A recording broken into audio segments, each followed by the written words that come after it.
end of season renovations, usually here in Northampton and at Peterborough. Last game finishes and you have 2 or 3 weeks of sort of commercial bookings that all the local teams get to play on the pitch. But to be honest, the planning for renovation starts back at Christmas. It's usually Christmas, January. You get a feel of how the pitch is going to be come the end of the season, how it's playing already. If you've got any issues starting to show their head at that particular time of the season, that you've got long enough to plan what you need to do, and also getting the budgets into place. So I like to get the budgets and information to the club by mid-Feb, usually. So that this year, during January, the far flank of this pitch was starting to play quite soft. There's a few traction issues. It's a 5% pitch, but it's an older 5% pitch in Northampton. So the plan this year was to corrow the top off to get rid of most of the meadow grass. And so we just lightly stripped the top off, and we put some secondary drainage into gravel banding diagonally across the pitch, just to speed the infiltration rate up. Because that fitted within the club's budget. It did enough to, improve the pitch. And it's gone well. The pitch is playing really well at the start of the season. The problems we've encountered this summer have been like everybody else, just getting enough water onto the pitch. I mean, when we first seeded it, we're watering it all the time just to get it up, because you can't. The close season's so short now. We are just under 7 weeks, so you can't really have a bad week anymore. So we got the grass up pretty quickly. The hardest part was keeping it alive with the hot weather. You water it, you kick it on a little bit, but watering at some points is just keeping it alive. So I would say that's been our biggest challenge so far this summer. I think that is the time that work needs to go in. You look at trying to get the roots down, a lot of water, because these are the important times. Because when it comes to the likes of Novembers, Decembers, if that hard work hasn't gone in them summer months, that's when you find the pitch will start cutting up a lot more and stuff like that. So it is the most important time to get that seed in, to get that grass mature. So yeah, they are the most important times. It's like anything, your foundations have to go in at the start. So as Brett was just saying, if you don't put the work in then and get the roots down as far as you need to get them down and address any issues also that might come up in that time, that the pitch might look all right at the start of the season, but especially if you have a wet autumn, which is every groundsman's nightmare, the problems you might experience in January and February turn up in November, you've got a long winter ahead. So our target, once the season starts, my next sort of milestone is Christmas. Because we know if you get to Christmas, Boxing Day, New Year's Day, we get a cluster of games. If you've got your grass coverage, then you've got a chance of fighting through the winter. Every pitch is different. So, I mean, even though we manage sort of Northampton Town and Peterborough United, our 2 main football clients, but to be honest, even though it's football pitches, it's night and day. I mean, Sixfields is a fibre sand, a 10, 15-year-old fibre sand pitch. Peterborough United is a mixed-toe carpet. So they need different types of management. Peterborough Stadium's more enclosed, so you have lighting rigs here, whereas this stadium's quite open.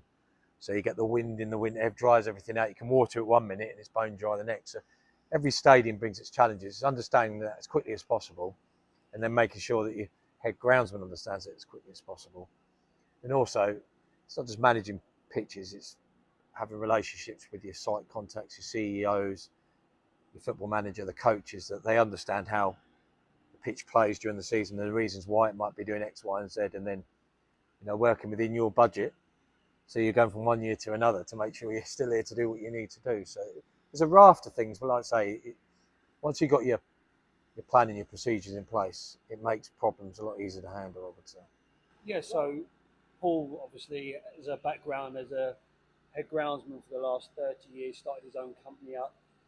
I was playing football till about the age of 28, and Paul was the groundsman at the time at a couple of clubs that I played for. We'd always had a good relationship back then, and we felt that with my experience as a player, I could see something different that maybe Paul hadn't seen or doesn't understand. And we've come together for the last 3-4 years.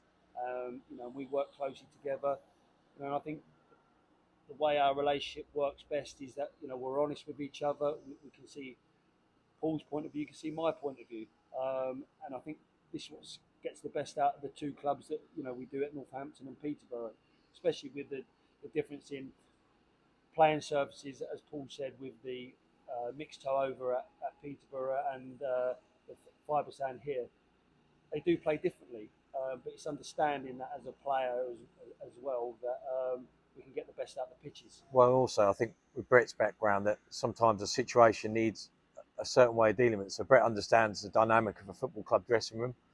It can be very cutthroat sometimes. So you'll understand if somebody's, if it's a banter or somebody's actually having a dig.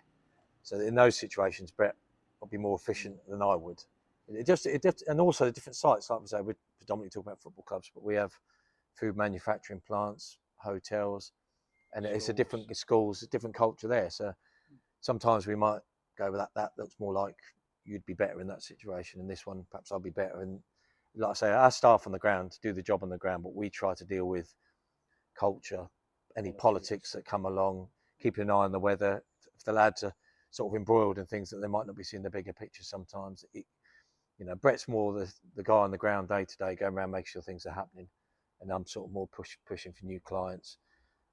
And like I say, I might stick my head around the door just to, like I say, sometimes a fresh pair of eyes, you see things a different ways. I think all of our budgets, bar the football club, so we have a fixed amount on each site and we operate within that. So the football club's slightly different, but say for instance, football club, we try to get things on a 3-year rolling contract, and we look to try and renew halfway through, so we can figure out, we never go any more than 3 years because of inflation and everything. It's hard to predict that far into the future, and also costs rise, so we can't just say we'll do 10 years worth at the same price, just not workable. But 2-3 years spins works for us. But football clubs, you have the budget, so your fertilisers built into your line marking paint, aeration. The only part that isn't built in is the renovation. That's the club's bill, because like I say, 1 year to another, it's almost impossible to predict. Like I say, I'd have a rough idea what we'll probably do here next summer, but to put a figure on that in September for next May is like putting a tail on a donkey. It's just like, we'll have an idea. So I'll start speaking to the CEO of both clubs again, like Christmas time, January, and go, look, it's going well this season. If there is an issue with money or budgets, we probably could. It's having that honesty. I'd always want the best pitch and the most expensive price, because that's what a groundsman want. But I'm also a realist, because I work with budgets all the time. I understand that clubs have that. So the club might go, we've got X amount to play with. What can you do with that? And that's honesty and transparency. And I think that's why, like we're not always perfect, but we are transparent, and we have that relationship with all our clients. So we sit down every now and then to speak to them like, this is going well, this is not so good, this is why, this is what we suggest. So it's trying to fend off any awkward situations. I think it's also important to have that data as well. What you've done in that week, the past month. So when you have these meetings with the CEOs, the managers, etc., and they ask the question, why isn't this done? You can go back and say, well, we did it here. This is what our contract says. It's within the budget. Yeah. If you do want that going forward, it might cost you this to do. An extra fertilizer or a spike, etc. So it's having that proof and transparency to show the CEO and chairman, etc., that we're working within that budget, and if they want more, then unfortunately we're going to have to pay for it. And I think that's becoming more important, because otherwise you disappear into a meeting full of, almost becomes like a hypothetical vortex that he said, she said 3 months ago, So just keeping that keeps you daily. So your problem almost ends at that week, because you've flagged everything up you need to, the potential problems.